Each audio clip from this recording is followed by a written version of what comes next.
It's March 14th, 1945, at an airfield in Lincolnshire, England. An Avro Lancaster bomber from the legendary No. 617 squadron is rolling slowly onto a fog-covered runway. Its landing gear is sinking so low under an immense weight that the ground crew are nervously watching the tires, half expecting them to burst before it even gets airborne. Hanging inside its bomb bay is a weapon heavier than some entire fighter planes, the Grand Slam. It's a 22,000-pound giant, a colossal cylinder of forged steel, packed with Torpex explosive, an advanced mixture 50% more powerful than The pilot, squadron leader C.C. Jock Calder, knows exactly what he's carrying. This single bomb is something that 5 American B-17 flying fortresses, with their combined 20 engines and 50 crewmen, could not lift off the ground. This wasn't a boast or a matter of national pride. It was a cold, hard engineering fact, and it represented 2 completely different philosophies of air warfare that had emerged between Britain and the United States. The Americans believed in numbers, in overwhelming force through sheer volume. They sent waves of aircraft to blanket the sky, hoping to smother their targets under a rain of explosives. A B-17G could carry a maximum of 8,000 pounds of bombs, but only on short-range missions. 4 deep strikes into Germany. That payload often shrank to just 4,000 or 6,000 pounds to make room for fuel and ammunition, so, to deliver a significant punch, you needed a fleet. 5 B-17s could drop around 25,000 pounds of bombs combined, but those bombs would fall across 5 different aim points, scattering over hundreds of feet. The British Lancaster, on the other hand, was built for a different mission. It could deliver its entire 22,000 pounds onto a single target in one strike. 1 aircraft, 1 bomb, 1 objective.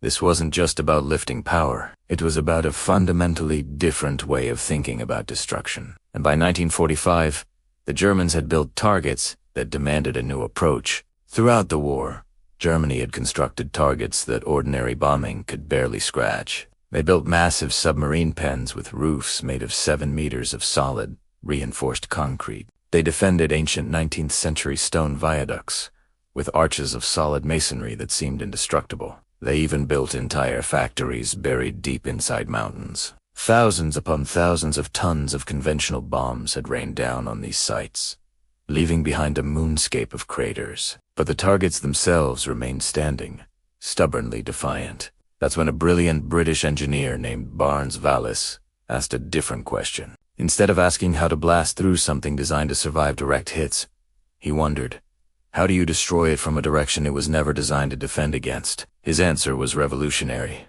turning the entire theory of bombing on its head. He wouldn't attack from above. He would attack from below. He would make the earth itself the weapon. He called it the earthquake bomb.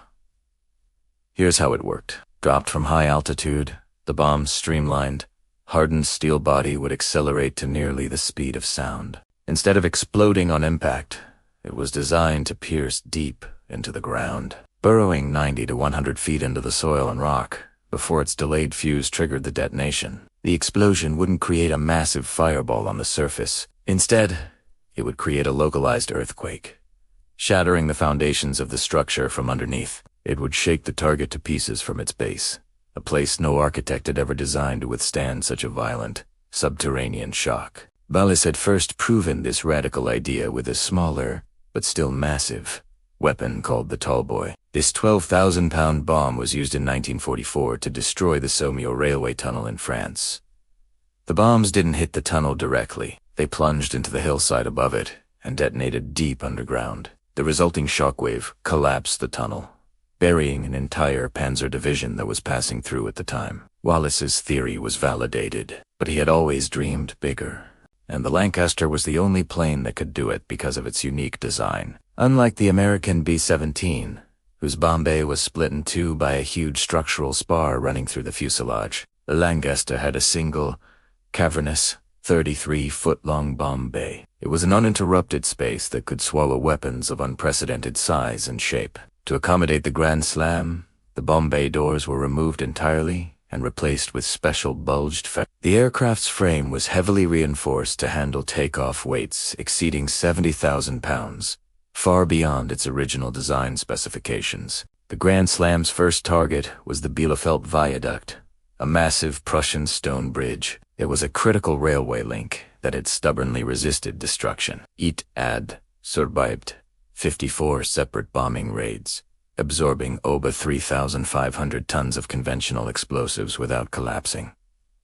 It was considered indestructible, so the RAF decided to send just one Lancaster, carrying just one bomb. At dawn on March 14th, Squadron Leader Calder's aircraft clawed its way into the sky, its four Rolls-Royce Merlin engines straining at maximum power. It was heavy and slow, but it was flying. 45 minutes later, it reached its bombing altitude of 20,000 feet and crossed into German airspace. Unlike the massive American bomber formations, it flew alone with no fighter escort. At 12:49 p.m., the bomb was released. For 40 seconds, it fell through the thin, cold air, accelerating until it was a silver streak, its fins screaming as it approached the speed of sound. Then, it struck the ground next to the viaduct and simply vanished. A moment of silence, and then the earth convulsed. The explosion didn't produce the towering mushroom cloud of a typical bomb. Instead, the ground itself rippled and heaved, as if it were liquid. Two of the viaduct's massive stone arches collapsed instantly. A 200-foot section of the bridge, which had stood for decades and shrugged off years of bombing, plunged into the valley below. What thousands of bombs had failed to do, one Grand Slam achieved in a single, devastating strike. The Grand Slam didn't destroy with fire and fury. It destroyed with pure physics. Detonating nearly 30 meters underground, it sent colossal shockwaves racing through the rock and clay, transmitting that energy directly upward into the bridge's foundations. The explosion itself created a massive underground cavern, called a camouflet. This cavern then immediately collapsed, sucking the ground down with it and completely undermining everything above. The viaduct didn't explode. It simply disintegrated, its foundations swept out from under it. This was more than just a new weapon. It was a new way of thinking about war. The American doctrine relied on dispersion and statistics. They sent 5 bombers, 50 men, and hundreds of bombs, with the statistical hope of hitting something vital. The British, with the Grand Slam, bet everything on precision and overwhelming force, concentrated on a single point. One aircraft, one bomb, one chance. By 1945, Germany's air defenses were too weak to consistently stop alone. High-flying Lancaster, and that gamble paid off spectacularly. Only 41 Grand Slams were dropped before the war ended, but their influence reached far beyond the conflict. After 1945, U.S. engineers studied the weapon and its effects, which led directly to the creation of their own earthquake bomb, the T-12 Cloudmaker, an even bigger 43,600-pound monster. The legacy continues today with modern bunker busters like the BLU-109, the GBU-28, and the GBU-57 massive ordnance penetrator. All of them are direct descendants of Barnes Wallis's idea.